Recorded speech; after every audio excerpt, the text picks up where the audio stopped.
6월 10일 정치회의 시작합니다. 국민의힘 장제원 의원 등 친윤석열계를 중심으로 민들레란 이름의 의원 모임이 추진되고 있습니다.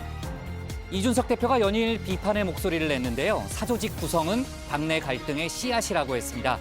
장제원 의원이 민들레에 대한 비판은 인정할 수 없다고 밝힌 가운데 권성동 원내대표는 계파 오해를 받을 수 있는 의원 모임은 막겠다고 했습니다. 민주당 이재명 의원이 어제 폭력적 지지 운동은 반감만 일으켜 도움은커녕 해가 된다고 했죠. 당신 치매냐며 홍영표 의원 사무실에 대형 대자보를 붙인 당사자가 사무실을 찾아 직접 사과했습니다.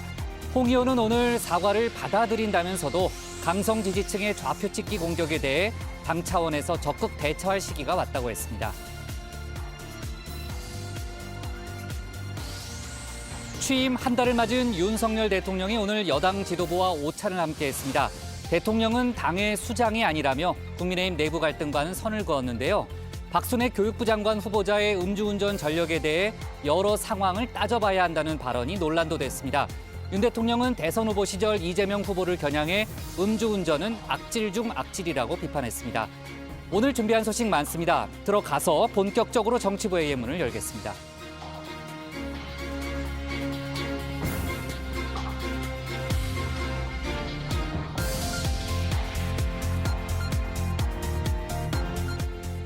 국가대표 정치뉴스쇼 정치회의 시작하겠습니다. 오늘 회의는 신체커 박마커, 류 실장 조멘토, 그리고 정치회의 애청자 정의원분들과 함께하겠습니다.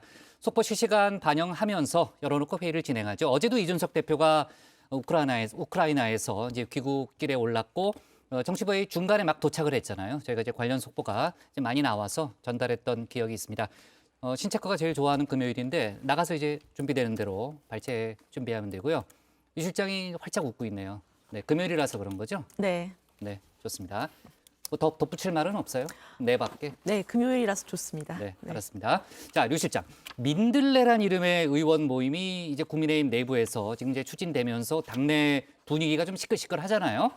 이따 상황실에서 저희가 자세히 짚어볼 예정인데, 자, 어제 저희가 이제 속보로 전했던 내용대로 이준석 대표가 뭐 저희 예상대로 귀국하자마자 정진석 의원을 향해서 뭐 상당히 좀 강한 수위의 발언을 쏟아냈잖아요.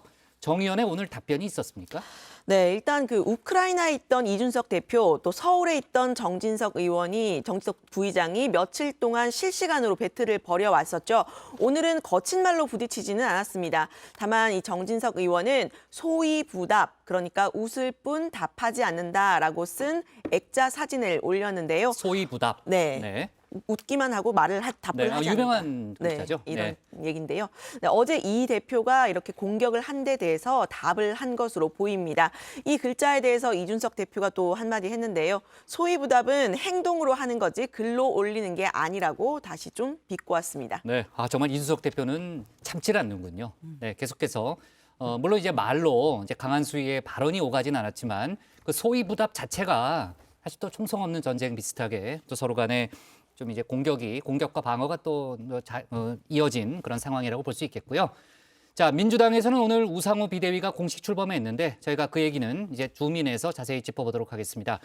박지원 전 국정원장이 오늘 언론 인터뷰를 했는데요. 국정원 내에 엑스파일이라는 게 있다고 존재를 폭로했죠. 네, 저도 사실 그 얘기를 듣고 좀 충격을 받았는데요. 그래요? 네. 예, 어떤 내용이 담겨있을지 좀 궁금해지는 대목인데 네. 박지원 전 원장은 60여 년간 정치인, 기업인, 언론인 등의 조난 자료, 그러니까 이른바 X파일을 국정원이 만들어서 보관하고 있다고 했습니다. 공개가 되면 많은 의원들이 이혼당할 내용이라고 했습니다. 네.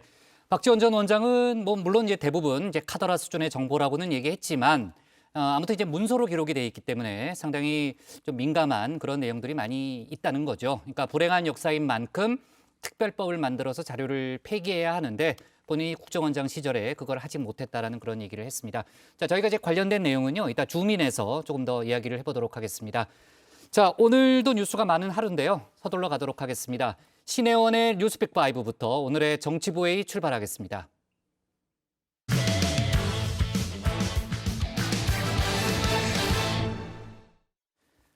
오늘로 정확히 윤석열 대통령이 취임 한 달을 맞았습니다. 출근길 질의응답으로 대표되는 파격적인 소통 행보, 또 5.18 기념식 통학 행보 등은 긍정적으로 꼽히지만 검찰 편중 인사 논란은 여전히 큰 비판을 받고 있죠. 오늘은 박순애 교육부 장관 후보자의 음주운전 전력에 대한 발언이 논란이 됐습니다.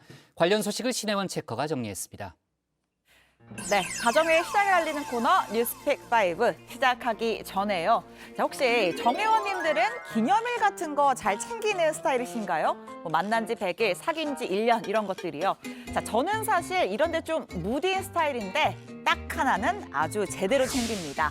자, 오늘은 다정회가 정회원 여러분들을 만난 지 딱 2,987일 되는 날입니다. 자, 13일 뒤면 3,000일입니다. 기대하셔도 좋습니다. 정치부 회의에 뼈를 묻을 생각에 이미 땅도 반쯤은 파뒀습니다. 네, 사족이 조금 길었네요. 자, 오늘은 윤석열 대통령과 국민과 만난 지 한 달이 되는 기념일입니다. 자, 그래서요, 오늘 준비한 소식, 취임 한 달, 그리고 따져보자가 있고요. 이어서 핵실험 언제와 자상 흔적, 폭동 청문회까지 준비했습니다. 매일 우리 기자분들 만나니까 아침 인사를 뭐로 해야 될지 모르겠다. 어? 아침 식사도 잘 하셨습니까? 취임 한 달 전에 국민 개헌 받을 수 있어요? 제가 어제 말씀드렸잖아요. 어?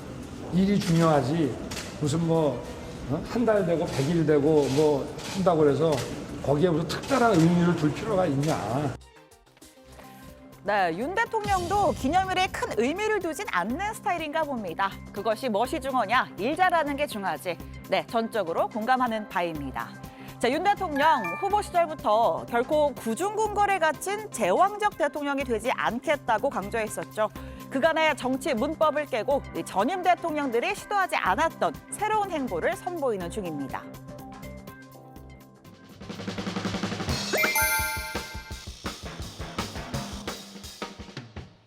자유적부터 합니다. 미국이 그렇게 합니다. 그러면 추경 안 합니까? 여러분 지금 집에 창문이 흔들리고 마당에 나뭇가지가 흔들리는 거 못 느끼십니까? 많이 준비하셨어요? 네, 지난 한 달간의 변화, 첫 번째 키워드는 바로 이 소통입니다. 청와대가 국민들의 품으로 돌아온 이후 사상 최초로 출퇴근하는 대통령의 모습을 보게 됐습니다. 이렇게 매일 출퇴근길마다 기자들의 질문도 받고요. 또 외식도 자주 합니다. 얼마 전엔 참모진의 생일을 축하한다면서 종로의 피자집에서 점심을 먹었습니다. 자, 그리고 주말에는 김건희 여사와 함께 신발 쇼핑을 하거나 시장에서 떡볶이를 먹는 모습도 포착됐습니다. 파격적이면서도 신선한 소통 행보입니다. 자유민주주의를 피로써 지켜낸 5월의 정신은 바로 국민 통합의 주춧돌입니다. 자유와 정의 그리고 진실을 사랑하는 우리 대한민국 국민 모두는 광주 시민입니다. 자, 두 번째 키워드는요, 바로 통합입니다. 자, 윤 대통령은 5.18 민주화운동 42주년을 맞아 광주로 향했습니다. 혼자가 아니었죠. 참모진과 장관들 그리고 국민의힘 의원 100여 명이 총 출동했습니다. 5.18이 특정 지역과 정치 세력의 전유물이 되어선 안 된다. 국민의 통합을 강조한 행보였습니다.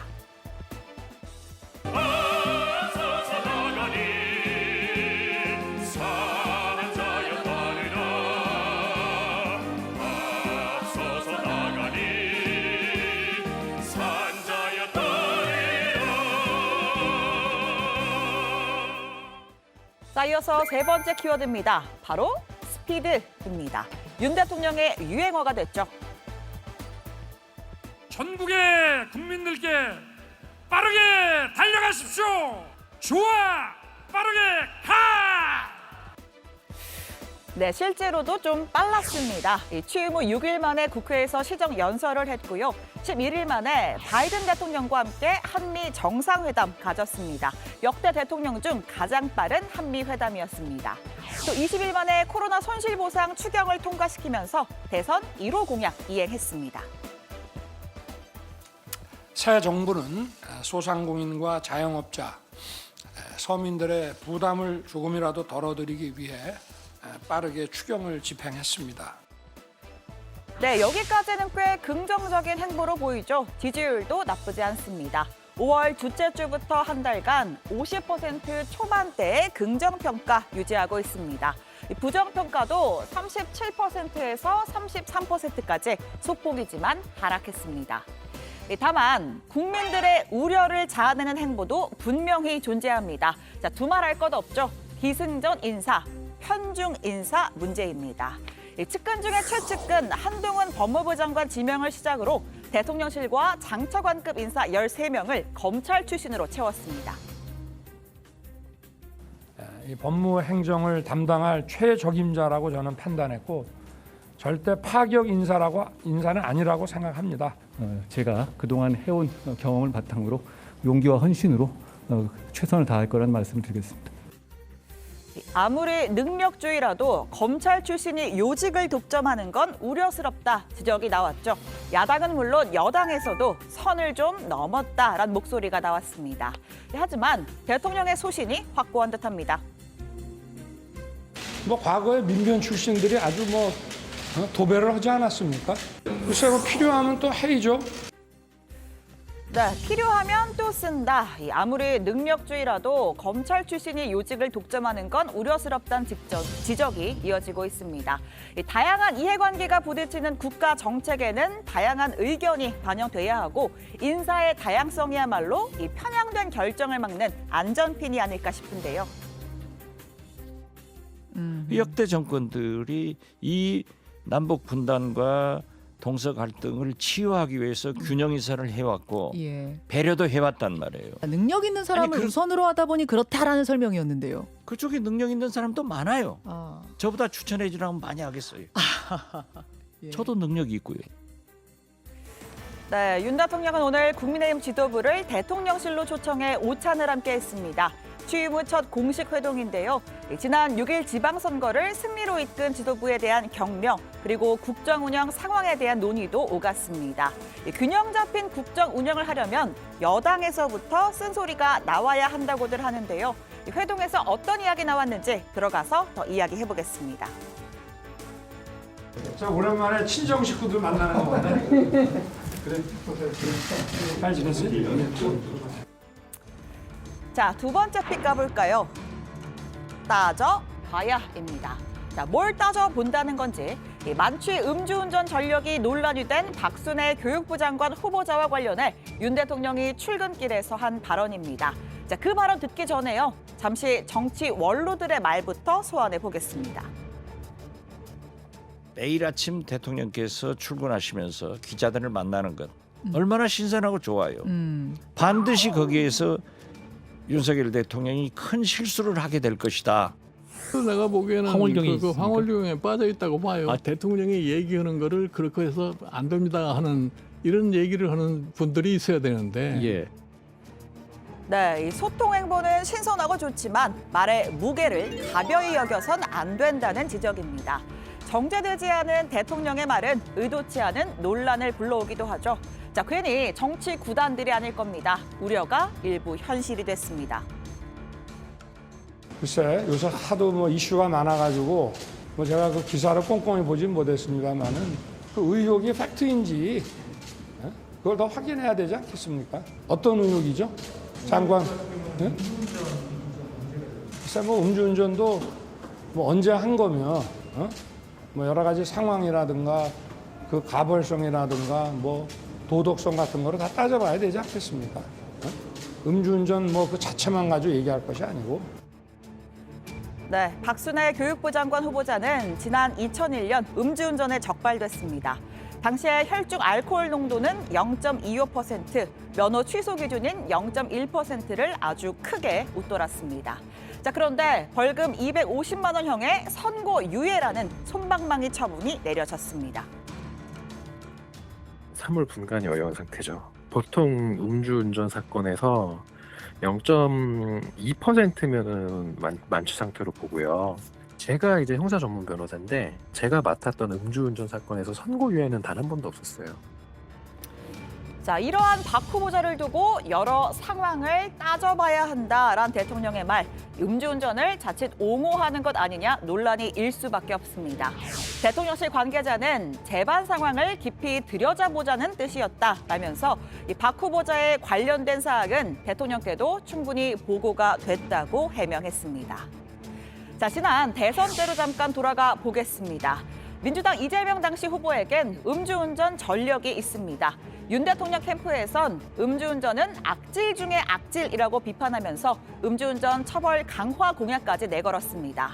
자, 그런데 이제 와서 만취 음주운전 전력의 장관 후보자라니 내로남불 지적이 나오지 않을 수 없는데요.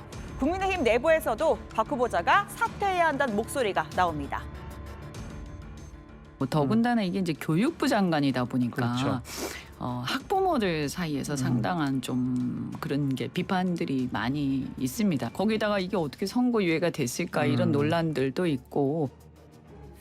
네, 내로남불 야당도 할 말은 없습니다. 지난 대선 국면에서 이재명 의원의 음주운전 전력을 두둔하면서 설화를 빚었죠. 음주운전이 초보운전보다 낫다거나 잘못이지만 다 사연이 있었다는 식이었습니다.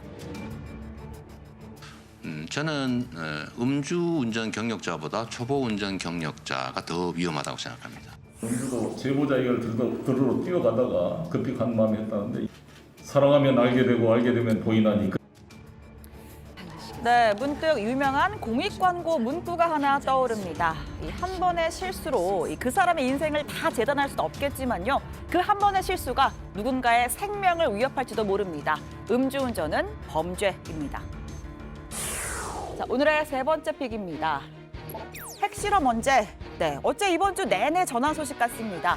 북한의 7차 핵실험 임박한 것은 맞습니다. 김정은 위원장이 주재하는 노동당 전원회의가 열리고 있고요. 실험 시점을 저울질하고 있다는 관측입니다. 조선노동당 중앙위원회 정치국의 위임에 따라 김종은 동지께서 회의를 사회하셨습니다. 전원회의는 상정된 토의 의정들을 일치 가결로 승인했습니다. 네, 일각에서는 속도 조절론도 나옵니다. 중국에서 북한의 핵실험 강행을 원치 않는다 이런 언급이 나왔고요. 지금 싱가포르에선 한중 국방부 장관이 만나는 아시아 안보회의 샹그릴라 대화가 열리고 있습니다. 북한의 외교관 출신인 국민의힘 태영호 의원은 이번에 핵실험 여부는 중국의 용인에 달려있다. 김정은 위원장이 당장 핵실험을 강행하기는 어려울 것이란 의견도 말했습니다. 자, 오늘의 네 번째 픽입니다. 자상 흔적. 네. 어제 대구의 한 변호사 사무실에서 큰 불이 나 7명이 목숨을 잃었습니다. 방화로 추정되죠. 자, CCTV에 담긴 용의자의 모습입니다. 한 남성이 이렇게 흰 천으로 덮인 물건을 안고 올라와 사무실로 들어가더니 얼마 지나지 않아 시뻘건 불빛과 함께 사람들이 쏟아져 나옵니다. 세탁기 돌아가는 소리 있잖아요. 꽝 거리는 거. 그러다가 뻥 터지더라고요, 뭔가. 문을 딱 열으니까 문고리가 뜨거워요. 문이 안 열리는 거예요. 물이 압력 때문에.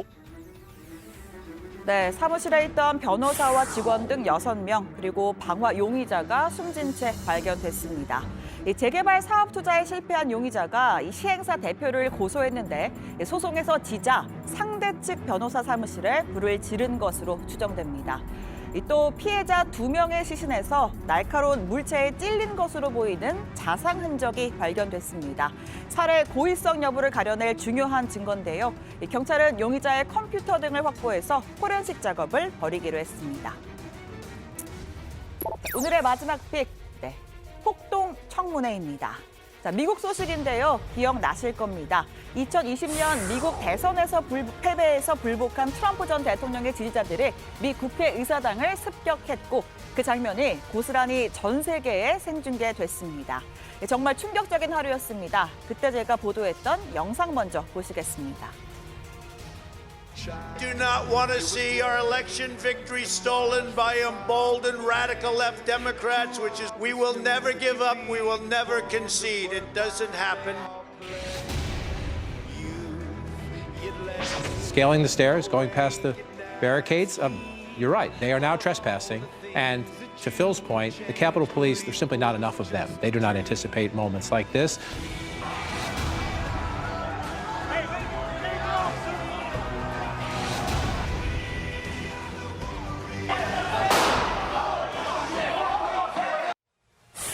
네, 오늘 미국에선 이 사건 의회 폭동 청문회가 시작됐습니다. 당시에 폭동을 부추긴 트럼프 전 대통령을 향한 책임론이 쏟아졌는데요. 전 법무장관부터 트럼프의 딸 이방카의 증언 동영상도 공개됐습니다. 자, 그럼에도 트럼프 전 대통령 역사상 가장 위대한 운동이었다 주장하면서 대선 사기론을 이어갔습니다. 바이든 대통령은 법을 어기고 선거 결과를 뒤집으려고 했다. 명백한 헌법 위반이라고 비판했습니다. 네, 이번 주 뉴스픽 이렇게 마무리하겠습니다. 들어가서 원픽 꼽죠. 뉴스픽 5였습니다. 네, 저도 아까 청문회 장면 잠깐 봤는데 그러니까 아주 미국 시간으로 프라임 타임 때 이제 생중계되는 것 자체가 좀 이례적이었고 어제 트럼프 전 대통령과 바이든 대통령이 뭐 주거니 받거니 설전을 했죠. 네, 관련된 아마 미국 내에서는 청문회가 당분간 이어질 거기 때문에 논란이 계속될 걸로 보입니다.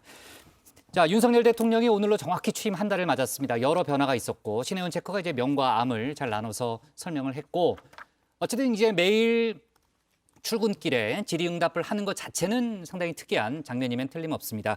하지만 또 논란이 되고 있는 그런 발언들이 좀 나왔고 오늘 박순애 교육부 장관 후보자의 음주운전 전력에 대한 발언이 상당히 논란이 커진 상황이죠, 지금. 그렇습니다. 오늘 윤 대통령이 출근길에서 박 후보자 관련 질문을 받았습니다. 음주운전도 언제 한 건지 또 여러 가지 상황과 가벌성, 도덕성을 따져봐야 한다. 그 자체만으로 이야기할 것은 아니다. 이렇게 말을 했습니다. 네. 박 후보자가 혈중 알코올 농도 0.251%의 만취 상태로 운전을 했는데 어떤 걸 더 따져볼 수 있다는 거죠? 네, 말씀하신 것처럼 아주 만취 상태였고요. 현행 면허 취소 기준인 0.08%의 3배에 달하는 상태입니다. 최근에 음주운전의 심각성과 위협성을 드러내는 사건들이 이어지면서 처벌 수위도 또 국민들의 경각심도 상당히 높아진 상황이죠. 그런데 윤 대통령 발언은 자칫 음주운전을 두둔하는 것처럼 읽힐 수 있다. 이런 발언이었습니다. 논란이 계속이 되자 이 대통령실은 대통령은 평생 법 집행을 해왔다면서 이 특정 후보자의 음주 전력을 옹호하거나 문제 없다고 생각할 리 없다고 해명했는데요. 당시에 재반 사항을 들여보자는 뜻이라면서 박 후보자 관련 사안은 대통령께 충분히 보고가 됐다고 설명했습니다. 네, 그러니까 대통령실의 설명은 윤석열 대통령이 옹호하거나 뭐 이런 취지의 발언은 아니었다 이렇게 설명을 했지만 자, 하여간 이제 정치권 논란도 상당히 커진 상황이고요. 민주당 쪽에서도 여러 이제 비판의 목소리가 나왔습니다. 민주당에서는 믿기지 않는 발언이다 이런 얘기가 나왔고 오영환 원내대변인이 이제 브리핑을 통해서 국민 정서와 너무나 동떨어진 인식으로 어디서부터 바로잡아야 될지 모르겠다는 그런 논평을 했고 이제 권인숙 의원도 이제 페이스북을 통해서 도덕적 음주운전이라는 게 도대체 어떤 거냐라는 그런 얘기를 했습니다. 자, 아무튼 관련해서 논란이 좀 계속될 그런 분위기 같습니다.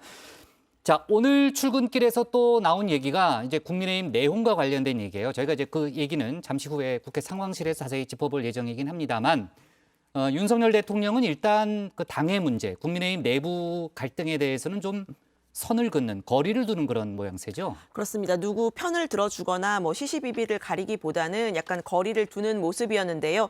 윤 대통령은 이제 대통령은 국가의 대통령이지 당의 수장이 아니다 이러면서 지켜보는 게 맞다고 했습니다. 직접 한번 들어보시죠.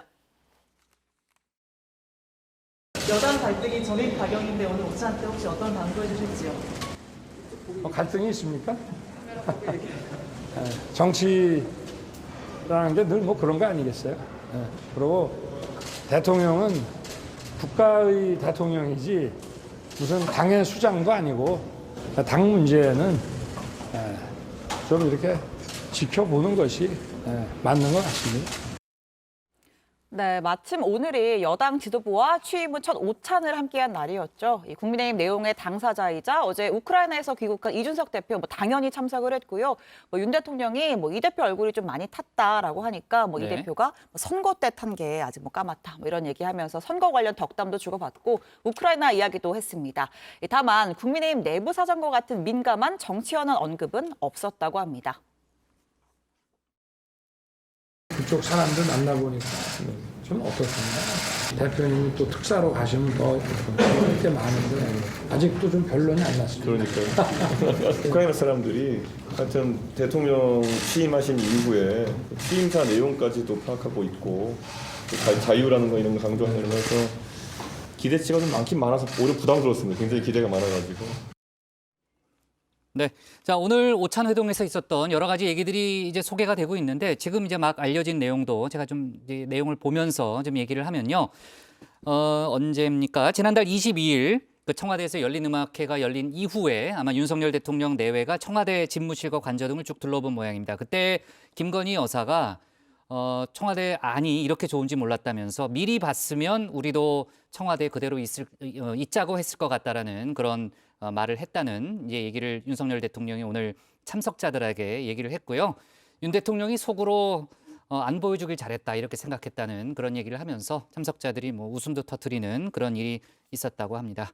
뭐 그 이외에도 뭐 여러 가지 얘기들이 있었는데 뭐 정치적 얘기 또 국민의힘 내부 갈등과 관련된 뭐 본격적인 얘기는 없었지만 또 다른 얘기들은 저희가 국회 상황실에서 얘기를 해보도록 하겠습니다.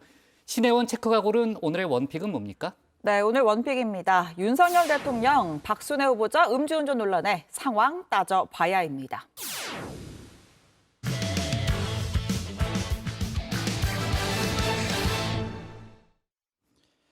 국민의힘 의원들의 친목 모임이 생긴다고 해서 논란입니다. 민심을 듣는다는 민들레라는 모임인데요.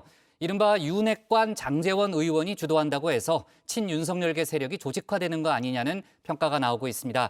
장제원 의원은 오해라고 했지만 이준석 대표는 사조직이고 당내 갈등, 당내 분열의 씨앗이라고까지 비판했는데요. 관련된 내용을 국회 상황실에서 짚어보겠습니다. 국장 혹시 V 하면 뭐가 생각나세요? V요? 빅토리 아닐까? 닉네임 때 VICTORY. 만약에 빨리 정리해야 되겠어요. V는 목, 이상복 할 때. 이상복이요? 저 B 쓰는데, 데이비 할 때. 저 B 쓰는데, 데이비 할 때. 바꿔야 돼요? 목국장. 이상복.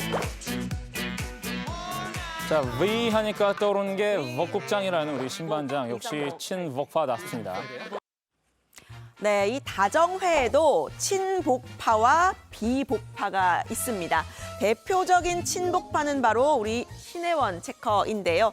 요즘 복국장의 복심을 자처하고 있는 박준우 마커도 뭐 친복파가 좀 되고 싶어 하는 것 같기는 한데 잘 되지는 않는 것 같습니다. 저는 어떠냐고요? 이 V 하면 저도 바로 복국장이 떠오르는 타입입니다. 요즘 인사철이어가지고요. 시작은 순수했더라도 어쨌든 이 친땡파라는 게 생기는 순간 친땡파가 아닌 사람이 생길 수밖에 없겠죠. 개파, 줄서기, 갈라치기 뭐 이런 긍정적이지만은 않은 단어들이 떠오릅니다. 우크라이나에서 돌아온 국민의힘 이준석 대표는 당내에 이 친윤 모임이 생긴다는 보도에 대해서 이렇게 말했습니다. 사조직을 따로 구성할 상황이 아니다. 저는 이렇게 판단하고 새과시하듯이 뭐 총리, 장관 등의 이름을 들먹이면서 이야기하는 것은 애초에 정부에 대해서도 부당한 압박을 가하는 것이고 저는 국민들께서 좋게 볼 이유가 하나도 없는 모임이다. 이렇게 생각합니다. 그리고 그 모임에 대해 가지고 언론인들께서도 친윤 모임이라는 이름조차도 붙이지 말기를 부탁드립니다. 친박, 진박 논란을 통해 가지고 정권을 잃어버렸던 우리 지지자들과 국민들께는 상당한 상처를 주는 발언입니다. 네, 모임 이름은 민들레입니다. 민들레처럼 곳곳에 퍼져서 민심 들어볼래의 약자라고 하는데요. 이런 공문을 의원실에 돌렸다고 합니다. 윤석열 정부의 성공을 뒷받침하고 또 친목과 유대의식을 강화하기 위한 모임이라고 분명히 쓰여져 있죠. 윤석열 정부의 성공, 여당 전체가 뒷받침을 해야겠죠. 특별히 이 모임에 가입한 의원들만 친목을 강화한다라 이 친윤파를 세력화하는 효과가 있을 수 있습니다. 모임을 주도하는 것으로 알려진 윤핵관 장제원 의원은요. 소통하고 토론하는 개방형 의원 모임이라고 이야기를 했는데요. 제가 확인한 의원 모임의 취지는 정치 현안이나 정책 사안에 대해 의원들이 소통하고 토론해서 민심을 받드는 아침 모임으로 알고 있습니다. 친윤 세력화니 하는 말들이 나오지 않았으면 합니다. 오해 없으시길 바랍니다. 네, 하지만 오해는 이미 시작이 된 듯합니다. 자칭 타칭 윤핵관인 이 권성동 원내대표도요. 논란이 될 수가 있다면서 앞장서서 모임을 막겠다고 했습니다. 야권에서도 물론 비판이 나왔죠.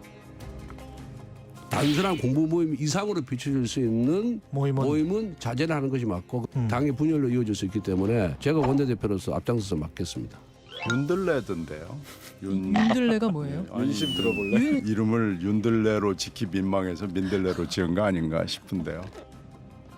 네, 사실 이런 모임이요. 처음 아닙니다. 친문재인계 의원들이 모인 부엉이 모임, 또 친박근혜계 의원들이 모인 이 혁신과 통합이나 국회 선진사회연구포럼, 또 친이명박계 의원들이 모였던 함께 내일로 같은 모임이 대표적이죠. 정책적인 의제를 공부를 하거나 친교 모임 성격을 갖는데요. 밖에서 보는 시선은 곱지가 않습니다. 민심을 듣고 쓴소리를 하는 역할을 하기보다는 정권의 호위 무사 같은 역할을 자처하게 되기 때문인데요. 집권 세력 중의 집권 세력, 또 기득권으로 비치기도 쉽죠. 결국은 비판을 받고 해산하는 경우가 많았습니다. 일단 부엉이 모임은 해산하기로 했습니다. 여러 가지 이제 억측과 오해가 있기 때문에 혁신과 통합 보수연합으로 대표되는 친박 모임을 해산하기로 했습니다. 또 앞으로 친박을 의미하는 어떤 모임도 구성하지 않을 것입니다. 네, 이번 민들레 모임의 행보는 어떻게 될지 좀 지켜봐야 할 것 같고요. 국민의힘 내부의 갈등 상황 조금 짚어보겠습니다. 이준석 대표와 정진석 국회 부의장의 설전 얘긴데요. 이 대표는 어제 귀국길에서 작심 발언을 쏟아냈죠. 하필이면 제가 외부 일정으로 외국을 방문하고 있을 때 그런 상당히 사실관계도 맞지 않고 공격적인 언사로 당대표에 대해서 공격을 시도한 이유가 무엇인지는 애초에 정진석 부의장이 적시하신 내용은 그 자체가 허위입니다.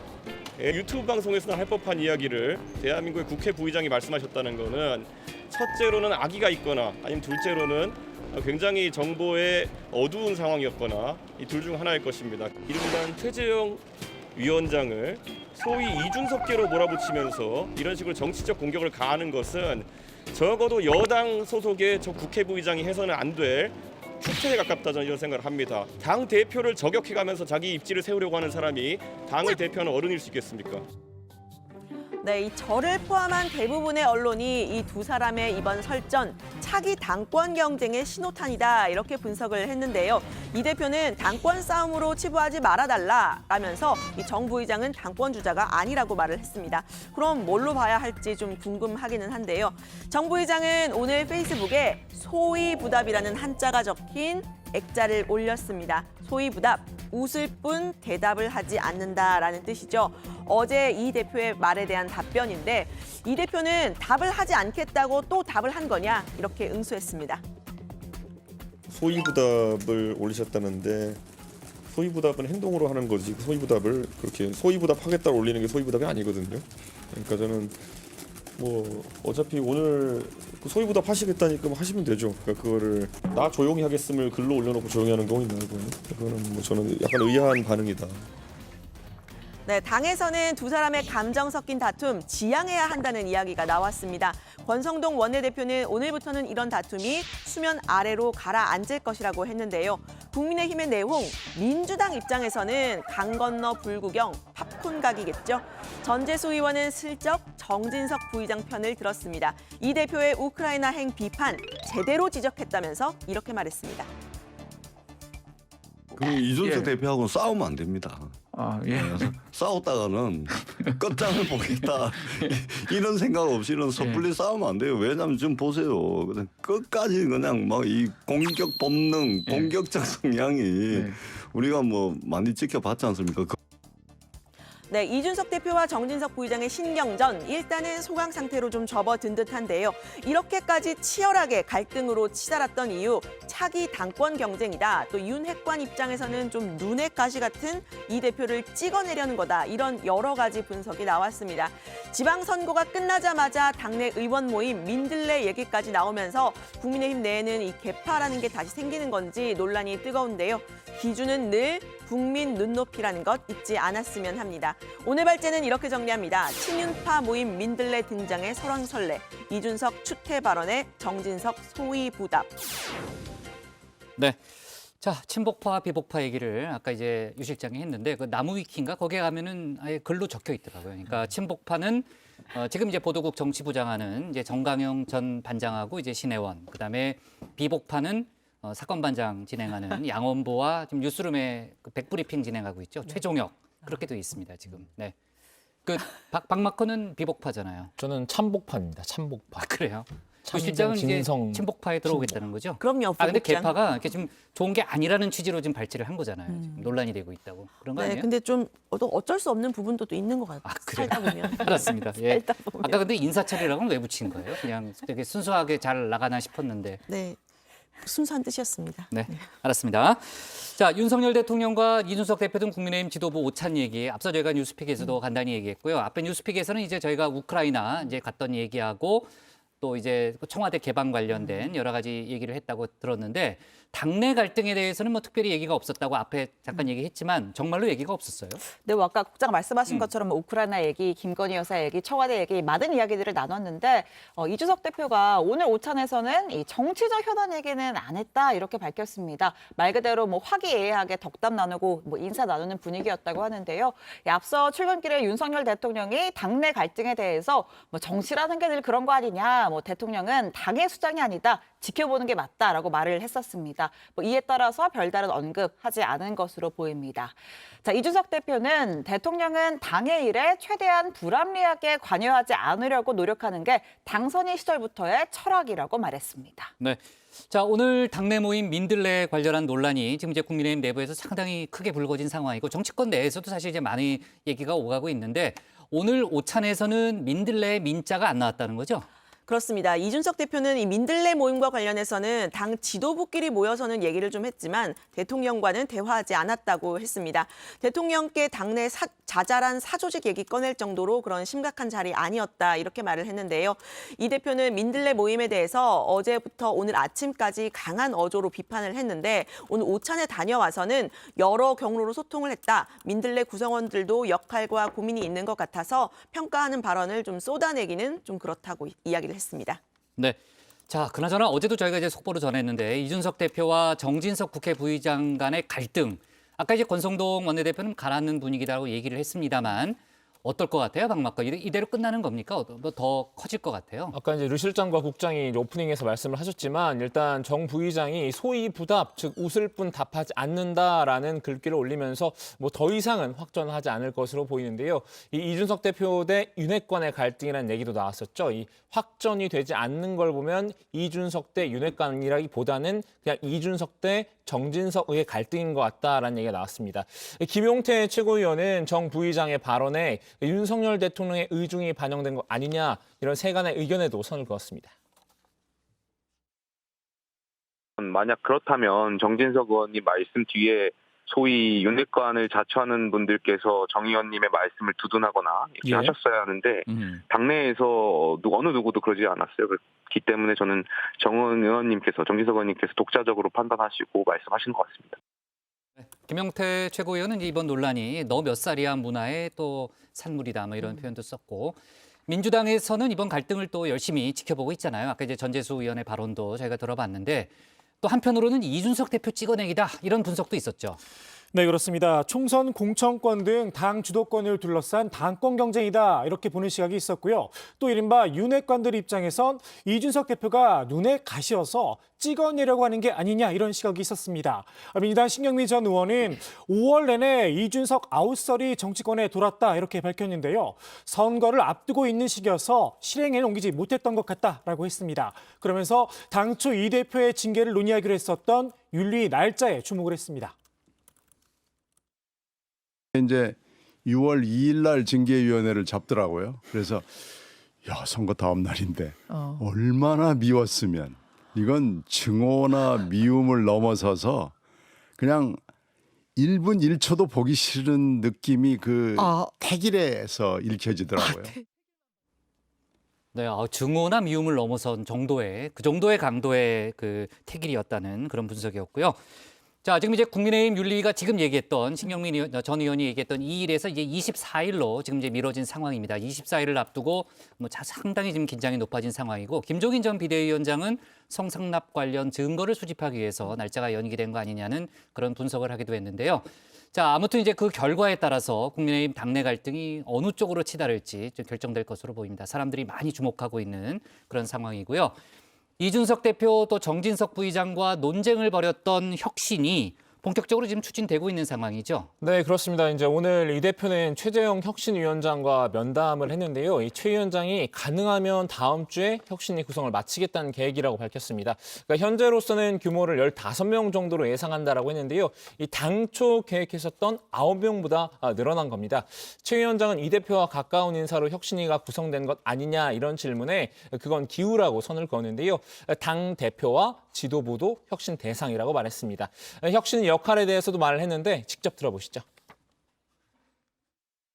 과연 우리 당이 국민들로부터 지지를 받은 것인지 아니면은 민주당의 실정과 실책에 대한 국민들의 어떤 실망감 플러스 이번 지선에 있어서는 새로 출범한 윤석열 정부에 대한 기대 이런 것들이 반사효과적인 부분이 있다고 생각하고 국민의힘의 새로운 모습을 보여줘야지 윤석열 정부가 출범하면서 또 국민들이 이제 지지를 더 많이 받는데 우리.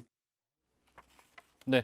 자, 지금 이제 이준석 국민의힘 대표와 또 정진석 국회 부의장 간의 갈등이 오늘은 일단 소위부답 정도로 이제 가라앉는 분위기인데 이제 최재형 혁신위원장이 또 어떤 안을 추진하느냐에 따라서 또 두 사람 간의 갈등이 더 불거질 수도 있다라는 그런 전망도 있더라고요.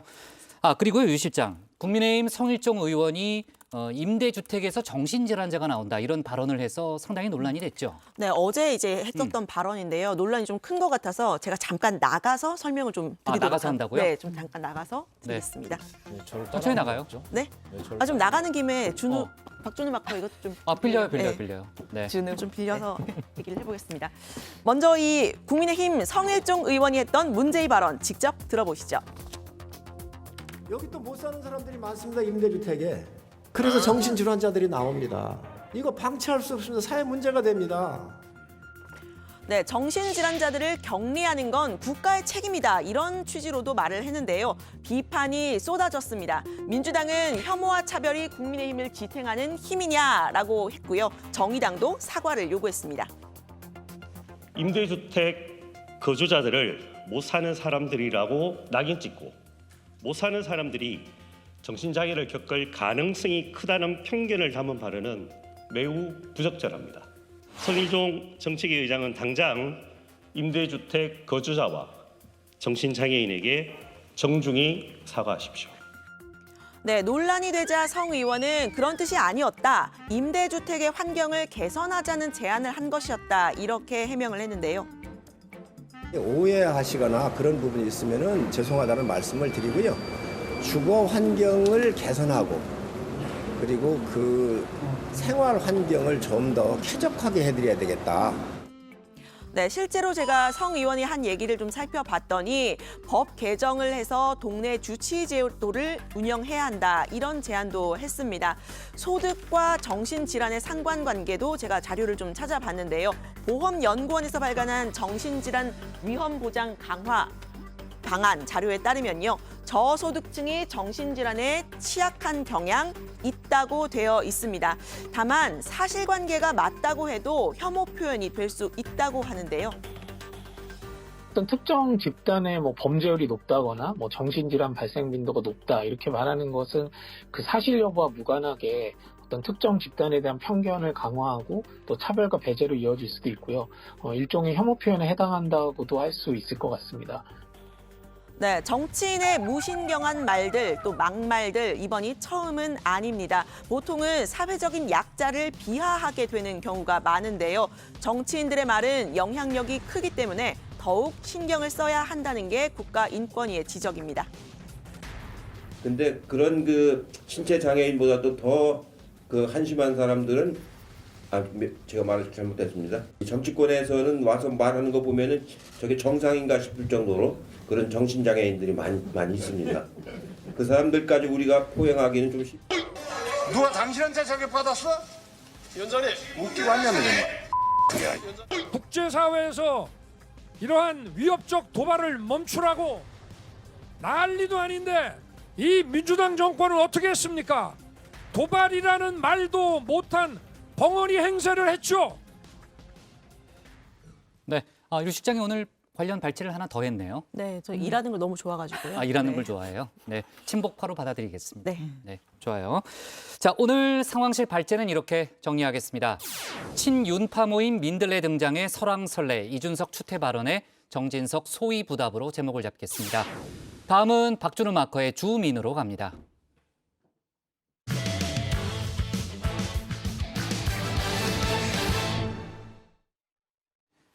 국민의힘 소식 알아봤고요. 이번엔 민주당 얘기로 넘어가겠습니다. 민주당이 오늘부터 우상호 비대위 체제로 전환했죠. 우상호 비대위원장은 앞으로 2달 동안 관리형 비대위로서 전당대회를 잘 준비해 나가겠다는 생각인 듯한데요. 하지만 친명계와 비명계 간의 계파 갈등 속에서 당을 안정적으로 끌고 가는 게 만만치만은 않을 거란 관측이 나오고 있습니다. 박준호 마커가 주민에서 관련 소식 정리했습니다. 민주당 우상호 비대위가 오늘로 닻을 올렸습니다. 이 중앙위 의결을 거쳐 공식 출범했는데요.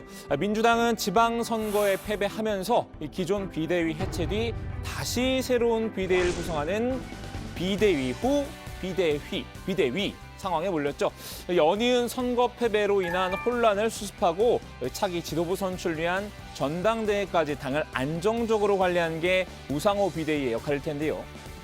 이번 비대위는 어차피 전당대회까지 2개월을 관리하고 가는 관리형 비대위일 수밖에 없습니다. 그래서 이제 그게 그 비대위 역할이 크지 않기 때문에 그 문제로 아마 뭐 다툼이 일어나지는 않을 겁니다. 관리형 비대위라고 해도 지금 눈앞에 놓인 당내 상황은 녹록지 않습니다. 이 선거 패배의 책임론과 차기 전국 주도권을 두고 이 본격적인 계파 갈등에 휩싸였기 때문인데요.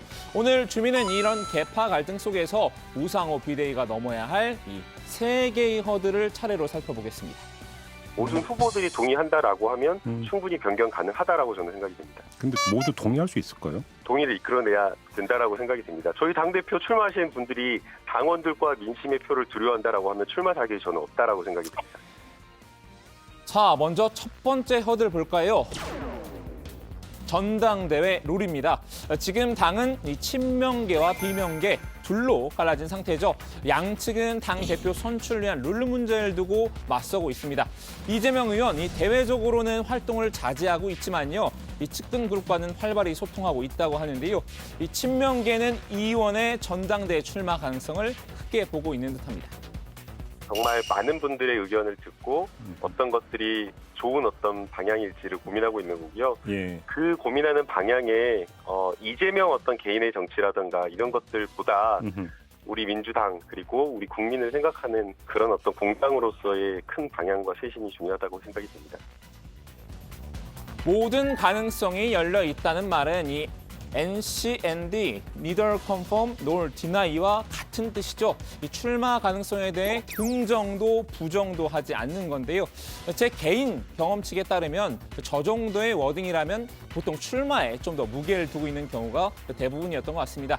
이 친명계가 전당대회 룰을 두고 적극적으로 목소리를 내고 있는 것도 바로 그 때문일 텐데요.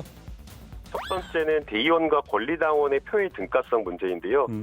권리당원이 많이 들어오면 들어올수록 이 권리당원의 표의 가치가 떨어져 버립니다. 대의원의 표만 굉장히 가치가 올라가 버리는 그 상황이 되기 때문에 이것은 조금 문제가 있다라고 지금 보고 있는 거고요. 현재 민주당 전당대회 경선 룰을 살펴보면요. 이 본투표는 전국 대의원 45%, 권리당원 40%, 그리고 일반 국민 여론조사 10%, 마지막으로 일반 당원 여론조사 5%를 합산해 후보 순위를 매기는데요. 친명계는 여기서 이 권리당원의 비율을 높여야 한다고 주장하고 있습니다. 이 대의원 비율이 높다 보니 당원들의 의사가 충분히 반영되지 못한다는 취지인데요. 이른바 개딸로 불리는 의원 지지층을 이 권리당원으로서 전당대회에 대거 참여시키려는 의도로 풀이됩니다. 반면 비명계는 이 전당대회가 얼마 남지 않은 상황에서 룰을 변경하는 건 무리가 있다는 입장인데요. 그렇게 지금 당도 어렵고 복잡한 상황에서 그 선거를 또 앞두고 룰을 바꾼다는 것은 또 당에 굉장히 많은 진통이 있을 수밖에 없어요. 그 1, 2년 해온 것도 아니고 뭐 그런 것들을 존중하는 것이 맞지 않나.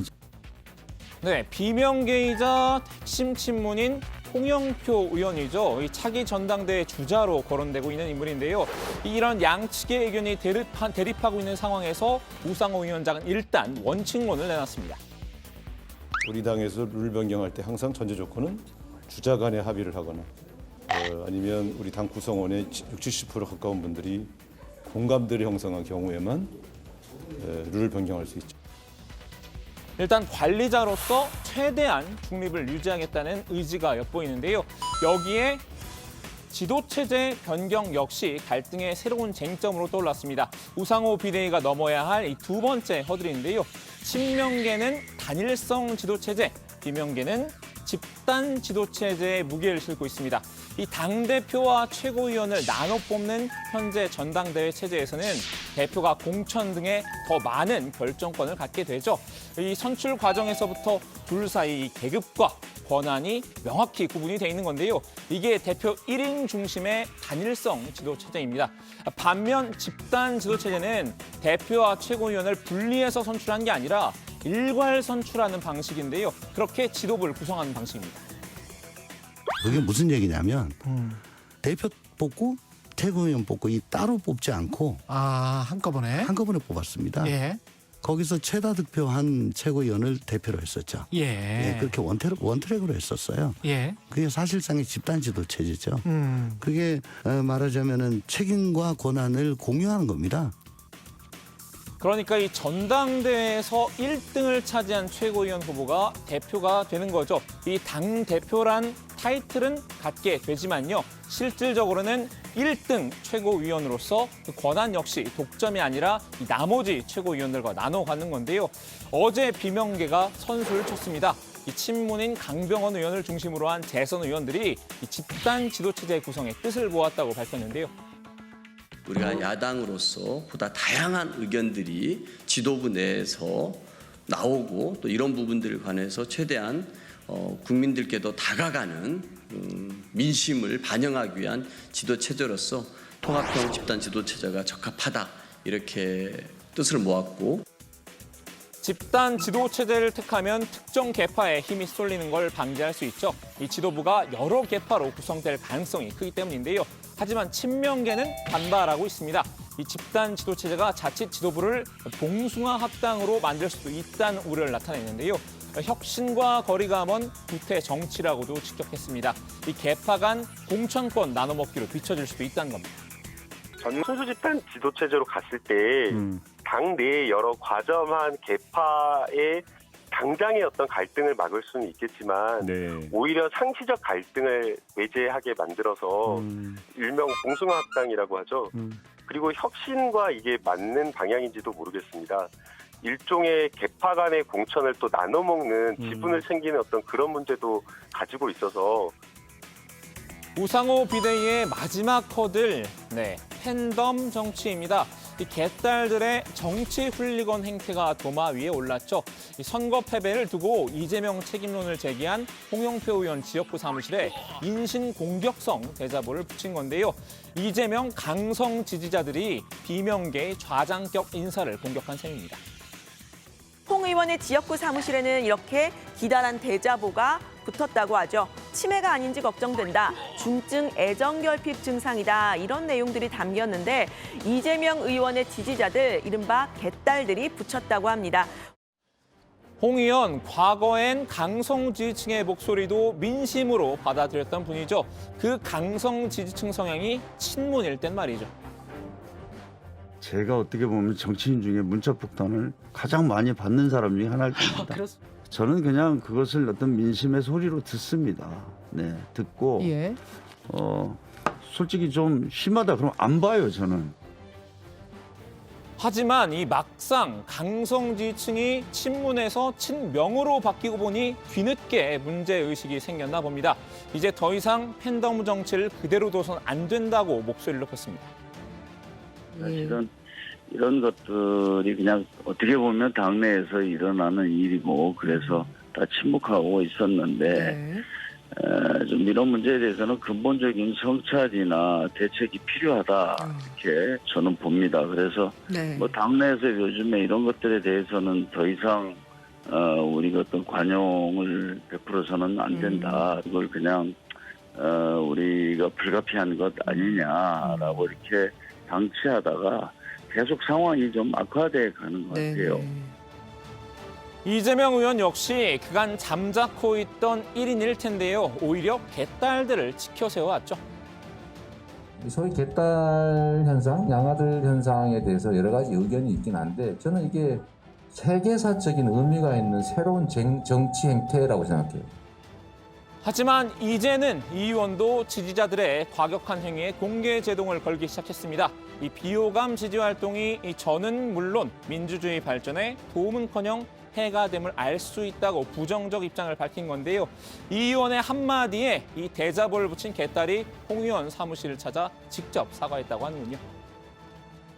다행이죠. 이렇게 늦게라도 그런 행동이 결국은 우리들의 당에 어떤 단결을 해치고 또 우리 민주주의를 후퇴시키는 거다. 뭐 이런 교훈을 얻었으면 좋겠습니다. 예. 자, 오늘은 계파 갈등 속에서 우상호 비대위 앞에 놓인 허들을 살펴봤는데요. 과연 우상호 비대위는 전당대회까지 관리형 비대위 임무를 무사히 수행할 수 있을까요? 오늘 주민 한마디 정리합니다. 이 계파 갈등 속 다 올린 우상호 비대위, 눈앞 놓인 3가지 허들은? 사선 중진의 이제 우상호 의원을 수장으로 한 민주당 비대위가 오늘 오후에 당 중앙위원회 추인을 받았죠. 그러니까 이제 우상호 비대위가 오늘부터 공식적으로 이제 출범해서 활동을 시작한 거네요. 네, 그렇습니다. 민주당은 오늘 오전 10시부터 오후 3시까지 중앙위원 625명 가운데 452명이 투표한 결과 찬성 92.7%로 비대위 구성 인준안이 의결됐다 이렇게 밝혔습니다. 앞서 박지원, 윤호중 비대위는 중앙위에서 84.5%의 찬성표를 받았었죠. 상대적으로 높은 지지 속에 우상호 비대위가 출범하게 된 겁니다. 우상호 비대위는 오늘 8월 전당대회까지 당을 이끌 예정인데요. 이번 주 중으로 청년과 여성 몫의 비대위원 지명 등 인선 작업을 마무리하고 다음 주부터는 본격적인 당 수습에 나설 걸로 보입니다. 네. 자, 아까 이제 주민에서도 정리했지만 우상호 의원의 어깨가 상당히 무겁죠. 이제 관리형 비대위를 꾸리겠다고는 했지만 지금 넘어야 될 산이 많고 특히 이제 뭐 룰 개정이라든지 또 집단 지도 체제 같은 그런 예민한 문제는 사실 이제 의견을 모으기도 좀 어려운 그런 사안이고 자, 우상호 위원장의 설명을 들어보면은 그 다음 주 중에 전당대회 준비위원회를 구성하겠다는 거죠. 그렇습니다. 우 위원장은 오늘 오전에 이번 주 중으로 비대위 구성을 마무리하고 다음 주 월요일부터는 공식적인 회의 체계에서 주요 결정을 내려가기 시작할 것이라고 했습니다. 전준위가 구성이 되면 이 친명과 비명이 각각 주장하는 전당대회 룰 개정 그리고 집단 지도체제 모두 당헌당규 재개정이 필요한 사안이죠. 그래서 전준위에 설치될 당헌당규 재개정 분과에서 치열한 논쟁이 있을 것으로 예상이 됩니다. 네, 자 국민의힘도 그렇고 이제 민주당도 다음 주에 또 많은 속보가 들어올 걸로 일단 예상이 되네요. 박지원 전 국정원장이 오늘 오랜만에 언론 인터뷰를 했는데 여러 가지 현안에 대해서 언급을 했습니다. 민주당에 대해서는요, 그 민주당의 현 상황을 보면 총선까지 4연패의 길로 가고 있는 것 같다. 이렇게 약간 부정적인 진단을 했죠. 그러니까 민주당이 졌지만 잘 싸웠다. 이 젖잘싸라는 생각을 갖고 있으면 앞으로 2년 뒤 총선에서도 승리를 하기 장담하기 쉽지 않다라는 말인데요. 한번 들어보시죠. 그러니까 졌지만 잘 싸웠다 분위기로 또 가면 또 집니까? 또 지죠. 지금 뭐 3연패라고 하는데 네. 앞으로 2년 있으면 총선인데 4연패의 길로 가고 있어요. 가고 있습니까? 가고 있어요 지금. 비대위 만들었는데요. 예? 비대위 만들었죠. 예. 이번에 민주당이 잘한 것은 우상호 비대위원장을 선출한 것은 그래도 희망을 보았어요. 아, 어떤 면에서 그렇게 보셨습니까? 그렇죠. 어떤 면에서? 그리고 지난 지방선거에서 김동연 경기지사가 당선한 것도 민주당의 희망을 보았고. 네, 박 전 원장은 이재명 의원을 향해서는 자생당사, 자기는 살고 당은 죽는 길을 택할 것이 아니라 당생자사, 당이 살고 자기가 죽는 것이 좋다고 말했는데요. 이제 전당대회는 자생당생, 자기도 살고 당도 사는 길을 민심에서 찾고 당심에서 찾으라고 조언했습니다. 네, 박지원 전 원장이 민주당에 복당하겠다라는 뜻도 밝혔습니다. 그래서 뭐 전당대회 있는데 또 전당대회 나가시는 거 아니냐 이렇게 당대표 출마 여부를 물었는데 그에 대해서는 안 나간다. 이 선에서 돕겠다고 했습니다. 이어서 들어보시죠. 뭘 하실 생각이십니까? 우선 민주당에 복당하십니까? 네, 이번 주 중에 복당하려고 합니다. 혹시 당대표 도전하십니까? 이 선에서 돕겠습니다. 저는 선에서. 앞으로 윤석열 대통령이 성공할 수 있도록 잘하는 것은 잘한다고 방향이 틀렸으면 방향이 틀렸다라고 지적을 하고 저의 모든 것이 살아있는 민주당과 함께 좋은 방향으로 갈 수 있도록 충고하는 입장이 돼야지 예. 제가 일선에서 이번에 뭐 비대위원장 소리 있어서 맞아요. 저 입당 신청 안 했어요. 네. 자, 민주당의 복당에서 2선에서 돕겠다라는 그런 취지의 발언을 했고요. 다시 이제 정치인 박지원의 모습을 저희가 볼 수 있을 것 같습니다. 자, 앞서 시작할 때 저희가 류 실장하고 제가 간단히는 얘기했었는데 국정원이 이른바 X파일을 만들어서 보관하고 있다. 이런 취지의 글쎄 뭐 일종의 폭로라고 해야 될까요? 박지원 전 원장이 그런 발언을 했죠. 그렇습니다. 이 박 전 원장이요. 이 국정원이 정치인, 기업인, 언론인 등 우리 사회의 모든 분의 조난 자료 X파일을 만들어서 보관하고 있다. 이런 이야기를 했습니다. 박정희부터 박근혜 전 대통령까지 60년간의 정보가 이 메인 서버에 또 일부 기록에 남아 있다고 했는데요. 뭐 내용을 보면 다 카더라더라. 소위 증권가의 정보지 수준에 불과하다. 이 지라시 수준이다. 이렇게도 말했습니다. 소위 이 국정원에 보면은 정치인, 기업인, 언론인 등 우리 사회 모든 분들을 그 조난 자료, X파일을 만들어 가지고 보관하고 있어요. 이 자료를 저는 여야 의원들에게 이 불행한 역사를 남겨놓으면 안 된다. 그러니까 특별법을 제정해서 폐기해야 된다 하는데 이걸 못했어요. 박 전 원장인 국회 정보위 위원들에게 이걸 공개하면 의원님들 이혼당한다 이렇게 말하기도 했다고 덧붙였는데요. 이혼 얘기를 했더니 국민의힘 하태경 정보위 간사가 난 그렇게 안 살았는데 왜 그렇게 말하느냐라고 하더라 이렇게 전했습니다. 그래서 박 전 원장이 의원님 복잡하게 산 분 아니냐 한번 공개해 볼까요? 라고 말하니까 공개하지 말아달라라고 했다면서 에피소드를 소개하기도 했습니다. 네. 아, 정말 60여 년간 축적된 X파일이 있다는 거잖아요. 그 상당히 많은 분야에 저에 대한 것도 있을 수 있을까요? 그렇죠. 아무래도 60년 정도 정보가 있다고 하니까 네. 50년 가까이 언론인의 외길을 걸어오신 내가 입장에 대한 50년을 언론인 생활했어요? 그렇지 않나요, 이게- 입장? 그렇지 않나요? 50년 동안 언론인 생활했다고요? 네, 제가요? 외길을 걸어오셨잖아요. 알았어요. 네. 네. 그러니까 있다는 얘기죠? 네, 아마 있을 것 같습니다. 아, 그래요? 근데 국장도 뭐 이렇게 복잡한 인생을 살아오셨나요? 이렇게 또 복잡하진 긴장한 않아요. 저는 표정으로. 단순한 인생을 살아왔어요. 철사장 이런 것들 있잖아요. 철사장. 국장만의 또 특색 있는 정보들. 뭐 언론인에 대한 정보가 있다고 그런 건 하니까. 유용한 정보가 아니잖아요. 그러니까 뭐 지라시 수준이라고 하니까 뭐든 또 있을 것 같고 뭐 거기에 없더라도 국장 관련된 정보는 다 제 머릿속에 그래요? 한 땀 한 땀 기록이 되어 있죠. 유 실장도 있을 것 같아요. 제가 보기에. 네, 거기 이제 친북파로 이제 기록이 되어 있죠. 네. 주량이 적혀 있지 않을까. 그렇게 얘기하니까 X파일이 상당히 의미가 없는 그런 자료 같은데. 아무튼 박지원 전 원장이 저런 얘기를 할 정도면 물론 이제 대부분은 이제 그 카더라 수준의 정보지만 또 상당히 예민한 내용들이 좀 많이 들어있지 않나 하는 그런 생각도 듭니다. 뭐 확인할 길이 없으니까요. 이 정도로 일단 얘기를 정리하겠습니다. 자, 오늘 주민 제목 이렇게 정리하겠습니다.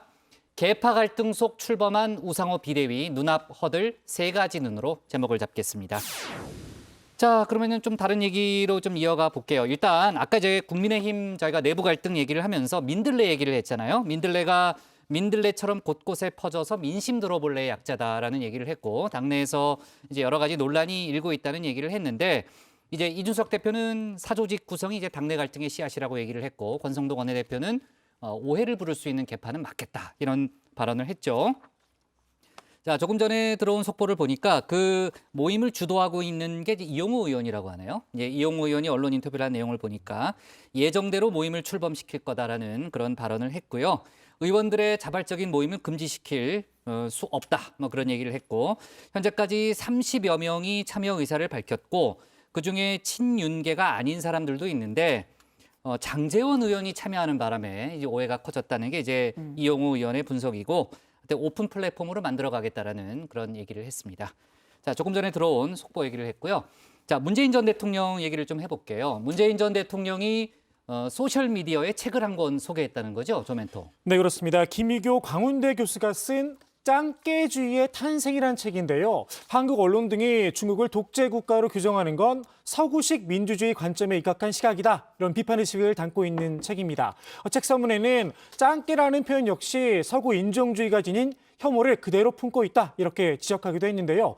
문재인 전 대통령은 이 책을 소개하면서 도발적인 제목의 내용이 매우 논쟁적이라면서 중국을 어떻게 볼지 우리 외교가 가야 할 방향이 무엇인지 다양한 관점을 볼 수 있다 이렇게 평했습니다. 이념의 진실과 국익과 실욕을 조화시키는 균형된 시각이 필요하다 이렇게 말하기도 했습니다. 자, 현재 정부는 중국 견제에 나선 미국과 보조를 맞추고 있는 그런 모양새인데요. 정치권에서는 문 전 대통령이 윤석열 대통령의 외교 정책에 비판적인 입장을 밝힌 거 아니냐 이런 해석을 내놓고 있죠. 네, 그렇습니다. 다만 이 친문계에선 문 전 대통령이 현 정부를 비판하려 했다는 건 지나친 억측이다 이렇게 선을 그었는데요. 국익이 중요하다는 일반론적인 이야기를 한 것뿐이다라는 겁니다. 네. 자, 그렇고요. 그 진보 성향 유튜버가 문재인 전 대통령 그 사저압 또 욕설 시위에 맞서서요. 윤석열 대통령 자택 앞에서 맞불 시위를 열 거라는 거죠? 네, 뭐 좀 알려진 인물입니다. 이제 뭐 예전에 녹취 사건 뭐 이런 것들 다뤘던 인물인데 이 백은종 서울의 소리의 대표가 보수 진영의 문재인 전 대통령 사저압 시위에 대한 맞불 성격으로 이 시위를 또 연다고 합니다. 애초에는 이 백 대표가 전직 대통령 박근혜 씨도 이 확성기 시위 욕설이 얼마나 괴로운지 당해봐야 문 전 대통령의 고통을 알 것이다 이러면서 이 전직 대통령 박근혜 씨 사저 앞에 시위를 계획했었는데요. 장소를 바꿨습니다. 윤석열 대통령의 자택인 서울 서초동의 이 아크로비스타로 이제 시위 장소를 바꿨는데요. 자, 이런 상황을 피하려면 정부가 나서서 이 문 전 대통령의 평산말 시위를 막으라는 주문인 셈입니다. 네, 백 대표는 대통령 집무실 시위도 허가되는 편이니까 법에 따라서 되지 않겠느냐 이렇게 말했는데요.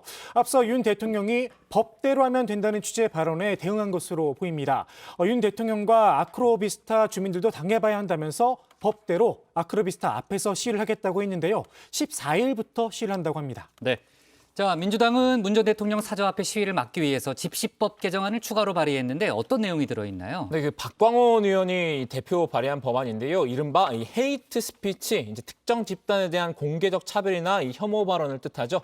이 헤이트 스피치를 금지하는 조항을 신설한 집시법 개정안을 발의했습니다. 이 개정안은 이 집회 주최자나 질서 유지인 그 참가자가 반복적으로 특정 대상과 집단에 대한 혐오와 증오를 조장하지 못하도록 하는 내용을 담았는데요.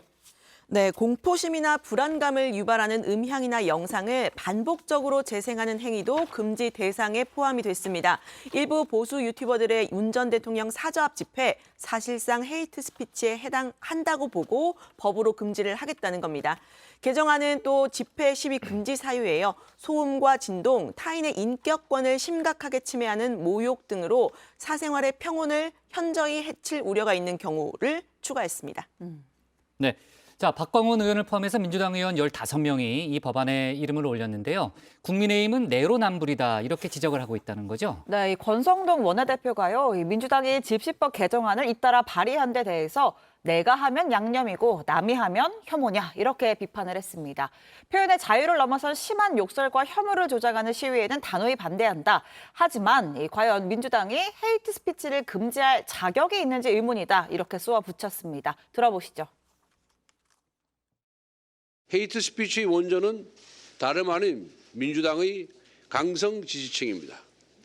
문재인 전 대통령, 이재명 의원 등 유력 정치인을 비판하거나 당론을 반대하는 의견에는 어김없이 18원 후원금과 문자 폭탄이 쏟아졌습니다. 과거 문재인 전 대통령은 이 같은 행태를 양념이라고 비유하기도 했습니다. 내가 하면 양념이고 남이 하면 혐오입니까? 민주당이 문자 폭탄에는 말 한마디 못하면서 표현의 자유를 침해할 소지가 있는 집시법 개정에 나선다면 또다시 내로남불이라는 비판에 직면하게 될 것입니다. 네, 그나저나 지금 법사위원장 자리를 둘러싼 이제 여야 갈등 때문에 국회가 지금 이제 공백 상태가 좀 길어지고 있잖아요. 관련한 여러 가지 논란, 여야 간의 공방이 이어지고 있는데 그럼 차라리 국회의장을 달라 뭐 이런 국민의힘의 주장도 나왔고 법사위를 개편하자라는 민주당의 주장도 있었습니다. 아무튼 지금 여야 갈등이 상당히 첨예한 그런 상황이고 그 때문에 지금 청문회 자체가 열리지 않고 있잖아요. 청문회 대상인 이제 여러 장관 후보자에 대한 논란은 많이 불거진 상황인데 청문회 자체는 뭐 이어지지 않고 있는 그런 상황이고요. 어제 뉴스룸의 보도였는데 김승희 보건복지부 장관 후보자의 어머니가 신도시 개발 예정지에 있는 컨테이너 가건물에 전입 신고를 했다는 거죠. 네, 그렇습니다. 김승희 후보자의 어머니가 100세였던 지난해 6월 남양주 왕숙지구에 전입신고를 했는데요. 전입신고를 한 곳, 김 후보자 남동생 소유의 땅 위에 설치된 무허가 컨테이너 박스였습니다. JTBC 취재진이 직접 현장을 찾아가 봤는데요. 현재는 문이 잠긴 채 사람이 살고 있지는 않았습니다. 공교롭게도 김 후보자의 어머니가 전입신고를 한 뒤 2달 뒤에 해당 지역은 3기 신도시 지구계획 승인을 받았습니다. 민주당 최종인 의원은 토지 보상 외에도 주거 이전비 등 추가로 보상을 받기 위해서 위장 전입을 한 게 아니냐 이런 의혹을 제기했습니다. 김승희 후보자는 사실이 아니다라고 부인을 했다는 거죠. 네, 김 후보자 측은 후보자의 어머니가 주거 이전비 등 경제적 이익을 위해서 위장 전입을 했다는 의혹은 전혀 사실이 아니다 이렇게 반박을 했는데요.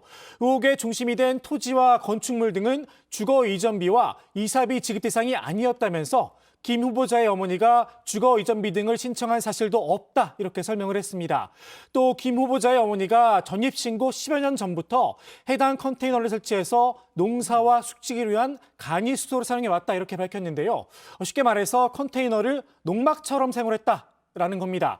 다만 왜 굳이 컨테이너로 전입신고를 했는지에 대해서는 밝히지 않았습니다. 후보자의 모친과 관련한 사안은 후보자 검증과는 무관한 일이다. 이 점만 재차 강조를 했습니다. 네.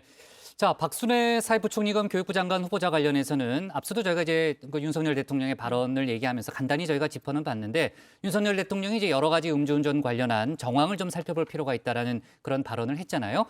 그 내용을 다시 한번 좀 얘기를 하면은 신채거 지금 이제 박순애 장관 후보자 같은 경우에는 음주운전 경력이 있다는 거죠? 그렇습니다. 어떤 경력인지는 뭐 잠시 후에 조익식 멘토가 또 설명을 할 텐데 일단은 혈중 알코올 농도가 0.25%였던가요? 면허 취소한 현행 기준 3배에 해당하는 그런 수준으로 음주운전한 것은 사실입니다.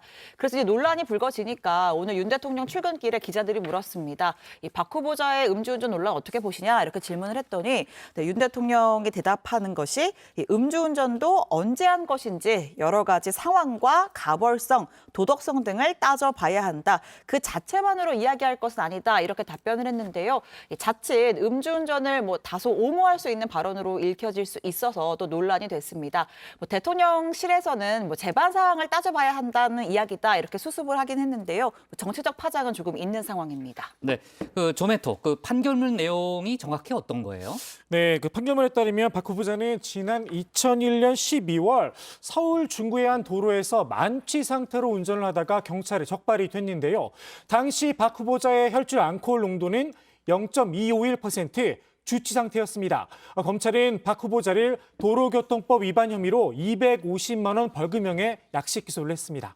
네, 하지만 당시 이제 숭실대 행정학과 조교수 신분이었던 박 후보자는 이 약식 기소에 불복을 해서 정식 재판을 청구를 했는데요. 이듬해 9월 서울중앙지방법원이 박 후보자에게 250만 원 벌금형의 선고를 유예하는 처분을 내렸습니다. 이 선고 유예는 일정 기간 동안 사고가 없을 시에 형의 선고를 면하게 하는 처분인데요. 혈중 알코올 농도 0.251%는 당시 면허 취소 기준인 0.1%보다 2.5배 높은 수치였는데요. 박 후보자의 선고 유예는 좀 이례적인 경우란 평가입니다. 네. 자, 사회이사 선임이라든지 논문 재활용 의혹 등도 있는데요. 다음 주에 만약에 이제 국회가 정상화되면 이제 청문회 관련 논의가 본격적으로 진행될 것으로 예상이 됩니다.